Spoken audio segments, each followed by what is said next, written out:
विधानसभा का शीतकालीन सत्र अनिश्चितकाल के लिए स्थगित हो चुका है। तो इसके बाद हमारे सहयोगी ने कांग्रेस विधायक किरण चौधरी से खास बातचीत की। क्या कुछ कहा उन्होंने, आपको सुनाते हैं। हरियाणा विधानसभा का शीतकालीन सत्र 3 दिन तक चला है। 3 दिन के बाद शीतकालीन सत्र की कार्यवाही अनिश्चित काल के लिए स्थगित हो गई है। लेकिन इस शीतकालीन सत्र में क्या कुछ खास रहा है, इस पर बातचीत करने के लिए मेरे साथ कांग्रेस के विधायक किरण चौधरी मौजूद हैं। मैम, विपक्ष की नज़र से देखें तो इस 3 दिन के शीतकालीन सत्र को आप कैसे देखते हैं? कई मुद्दे थे जिनके ऊपर आप चर्चा चाहते थे, कुछ मंजूर भी हुए, चर्चा भी हुई, लेकिन बहुत सारे मुद्दे आप सदन में कह रहे थे कि चर्चा के लिए समय नहीं मिला। बिल्कुल 14 ऐसे मुद्दे, बहुत बहुत अहम मुद्दे थे जो मैंने कॉलिंग अटेंशन मोशन में दिए थे, लेकिन उसके 2 कॉलिंग अटेंशन मोशन मेरे लगे। और उसमें से भी आज जो उस कॉलिंग अटेंशन का हर्षा जो हुआ, जो अभय चौटाला जी ने और मैंने दिया था, वो सबको पता ही है कि वो तो लगने ही नहीं दिया हमारा। कह दिया गया कि ये सब जुडिस है। सो ये तो पहली बार मैं समझती हूँ इस तरह से ये विधानसभा के अंदर हुआ है कि जो चीज़, जिस कॉलिंग अटेंशन को एक्सेप्ट कर लिया गया है, सदन पटल के ऊपर उसको एक्सेप्ट कर लिया गया है, उसकी रिप्लाई आ गया है, और उसके बाद एक आ जाता है कि ये सब जुडिस है। सो ये तो जो है आज ये अच्छी परंपरा जो है विधानसभा के अंदर नहीं डली, सच्चाई है ये। वैसे जो है मेरा ये जो है बहुत अहम मुद्दे जो हैं जो मैंने उठाए थे, 2 बहुत अहम मुद्दे मेरे लगे। रोजगार योजना जो है, कौशल रोजगार योजना, उसके ऊपर विस्तृत तरीके से चर्चा हुई, और मैं समझती हूँ वो बात जो मैं सरकार के सामने लेकर आई उसके ऊपर ज़रूर ध्यान दिया जाएगा, और लोगों को भी पता चला कि इसकी असलियत क्या है, इसके पीछे क्या है। साथ ही साथ जो छात्रवृत्ति का जो भी मुद्दा जो मैंने उठाया, जो हमारे एससी बच्चे हैं, एससी और ओबीसी के बच्चे हैं, जो जिनको 2020-21 से जो है छात्रवृत्ति नहीं मिल रही थी, तो वो भी बहुत ही ज़बरदस्त ऐसा मुद्दा है कि गरीब बच्चा कहाँ जाए। अगर उसकी स्कॉलरशिप जो उसको दी जाती है वो स्कॉलरशिप नहीं मिलेगी तो वो नेचुरली वो पढ़ाई करने लायक तो रहेगा नहीं, अपने स्कूल से ड्रॉप आउट होगा। तो ये सरकार का दायित्व बनता है कि ऐसे बच्चों को हम आगे लेकर आएँ, और उनको अगर छात्रवृत्ति उनकी रोकी जाती है तो इससे ज़्यादा दुर्भाग्यपूर्ण बात नहीं हो सकती। पूरे हरियाणा के अंदर जो है उन्होंने टैबुलेट करके बताया कितने हज़ारों बच्चे अभी हैं, कैग ने भी पॉइंट आउट करा हुआ है कि जिनको छात्रवृत्ति नहीं मिली है। और ख़ास तौर से मैंने अटेली की भी बात जो है, पूरे हरियाणा के अलावा अटेली की भी बात रखी।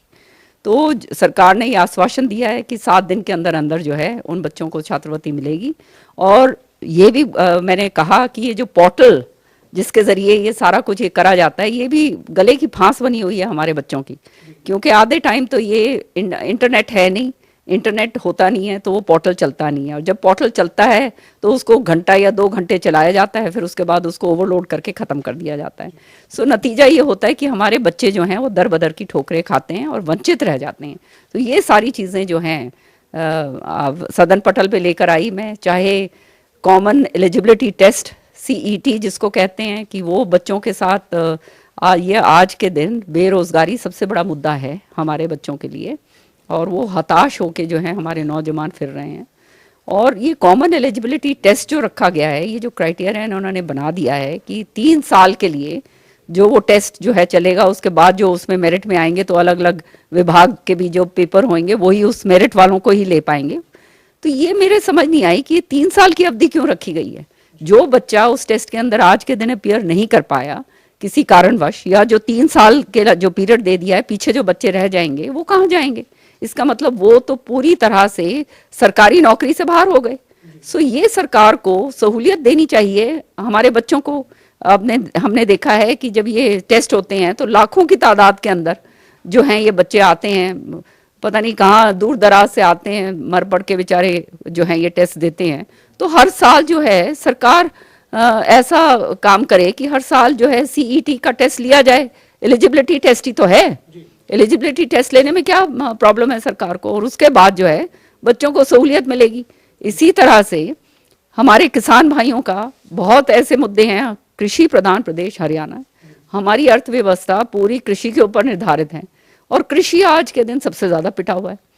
ये जो है मैंने इस मुद्दे को उठाया कि आप ये पंजाब के अंदर जो है 480 रुपये प्रति क्विंटल जो है गन्ने का भाव कर दिया है।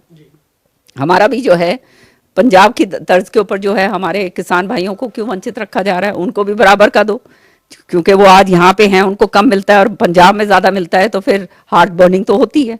तो तो ये बात भी ये रखी। इसके साथ साथ हर बिजाई के सीजन में जो हालात हमारे किसान भाइयों के होते हैं, इससे ज्यादा कोई दर्दनाक मंजर नहीं हो सकता कि सुबह सुबह ठंडी कड़कती ठंड के अंदर 2 बजे से लाइनों में लगते हैं, फिर भी उनको यूरिया का कट्टा नहीं मिलता। फिर भगदड़ मचती है, फिर पुलिस को आके संभालना पड़ता है। और मंत्री जो है वो बड़े मजे से ये बात कहते हैं कि कोई किल्लत नहीं है, किल्लत नहीं है। जहां जाते हैं वो यही बात करते हैं। अगर किल्लत नहीं है तो इसका मतलब कालाबाजारी है, और कालाबाजारी रोकने में आप पूरी तरह से सक्षम नहीं है। मुआवजा हम दे नहीं रहे हैं किसानों को सही टाइम पर। पानी जो है वो इस तरह से जहरीला पानी बेचारे पी रहे हैं, तो ये गरीब आदमी जाए कहाँ, कहाँ जाके मरे। ये हालात जो हैं आज के दिन हमारे हो रहे हैं। तो ये सारे जितने भी मुद्दे हैं आप जानते हो, बहुत जोर शोर से जो है मैं विधानसभा के अंदर उठाती हूँ।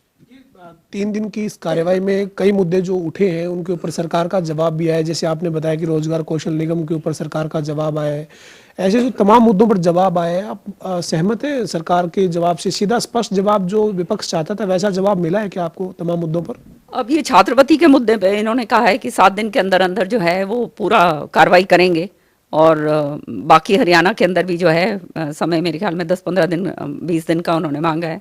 तो देखते हैं अगर ये बात कही है तो ये होता है या नहीं होता, लोग आके मेरे को बताएंगे। हमारे साथ पूर्व मंत्री और कांग्रेस के विधायक किरण चौधरी थी, जो कह रही है कि शीतकालीन सत्र में तमाम मुद्दों पर चर्चा हुई है, सरकार ने जवाब दिया है, लेकिन शराब के मामले में जो ध्यानाकर्षण प्रस्ताव मंजूर हुआ था उसके बाद चर्चा उस पर नहीं करवाई गई। ये विधानसभा के लिए एक परंपरा ठीक नहीं रही है, क्योंकि जब कोई प्रस्ताव मंजूर कर लिया जाता है और उसके बाद उसके ऊपर चर्चा ना होना, ये कहीं ना कहीं सवाल जरूर खड़े करता है। वीडियो जर्नलिस्ट विजेंद्र सिंह के साथ पवन सिंह, जनता टीवी, चंडीगढ़।